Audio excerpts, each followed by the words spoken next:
Autoline Daily is brought to you by Bosch. The number of clean diesel models in North America will double by 2014. Bosch Clean Diesel.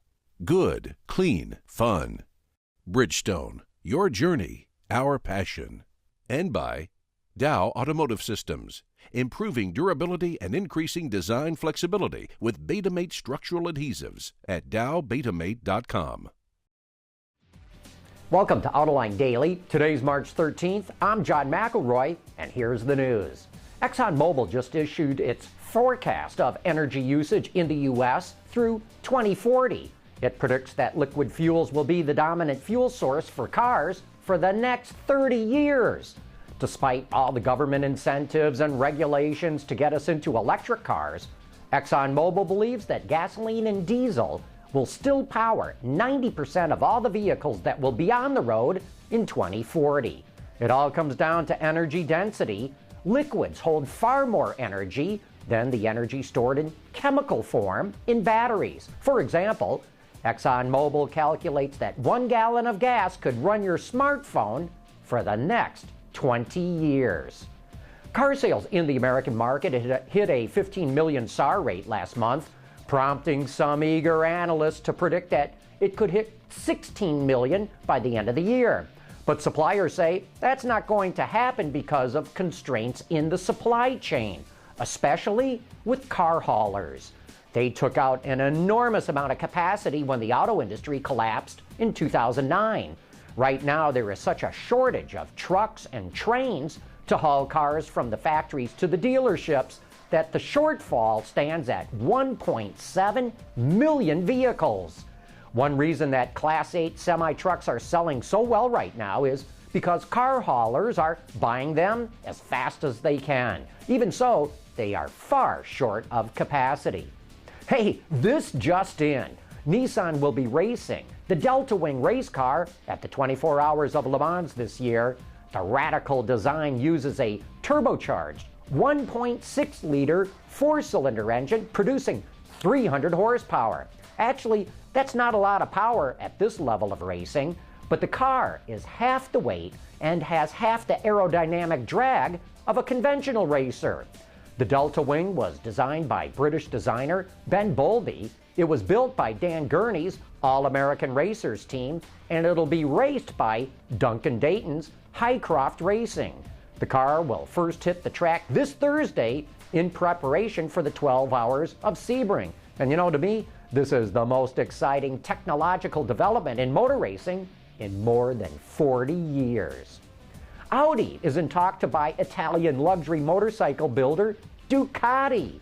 The German automaker is looking to buy the brand for about $1.1 billion. Ducati sold 42,000 bikes last year and saw its revenue rise by 20%.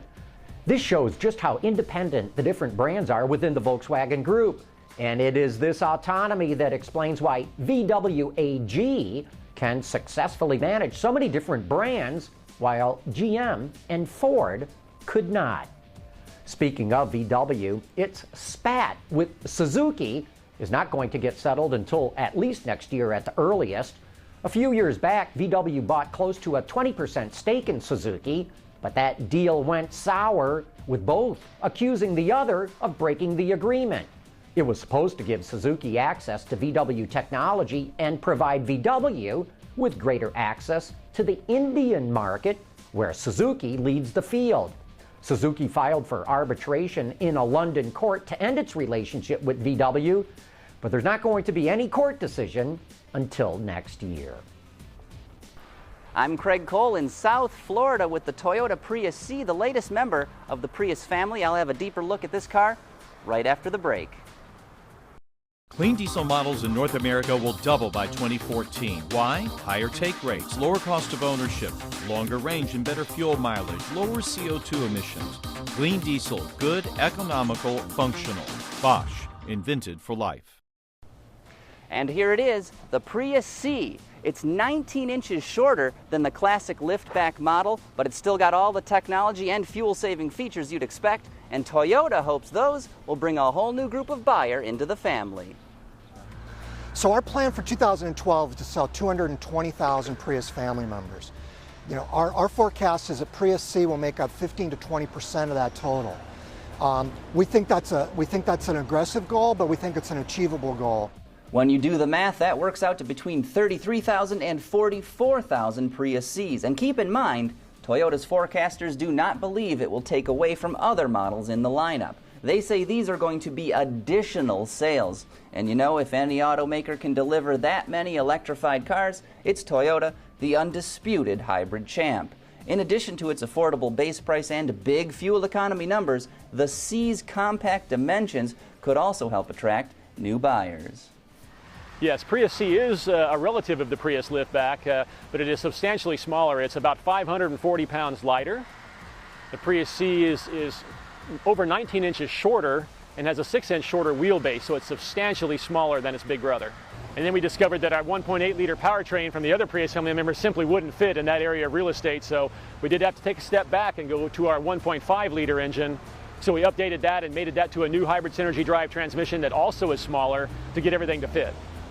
Combined, the engine and electric motor deliver 99 horsepower. As you'd expect, acceleration feels like it's from a different era, about the 1930s. From a standstill, it takes 11.5 seconds to hit 60 miles an hour. Luckily, though, the car does not feel all that slow in city driving, which is its natural habitat.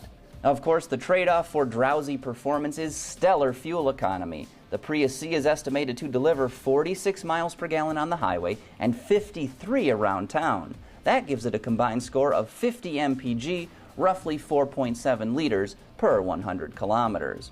It's available in 4 different trim levels with the usual options you'd expect.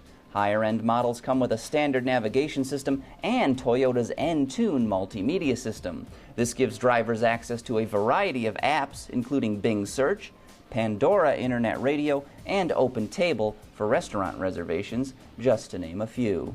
The Prius C carries a base price just one Ulysses S. Grant shy of $19,000. Don't expect Lexus levels of refinement and attention to detail, though. The interior is cheerful, but it's pretty much all hard plastic. Affordability and fuel economy are the name of the game here. That being said, the car does come with a nice amount of standard features, including a tilt and telescoping steering column, along with Bluetooth connectivity. And this spring, the entire Prius family, at least as it exists right now, will be on sale. And that lineup includes the C, the V, the traditional liftback version, and of course, the plug-in model. Reporting from sunny southern Florida for Autoline Daily, I'm Craig Cole. Great report, Craig. I can't wait to drive that car myself. Hey, a programming note here. Autoline After Hours is moving ahead 1 hour with the daylight savings time change. We'll be starting the live show at 6 p.m. this Thursday, 1 hour earlier.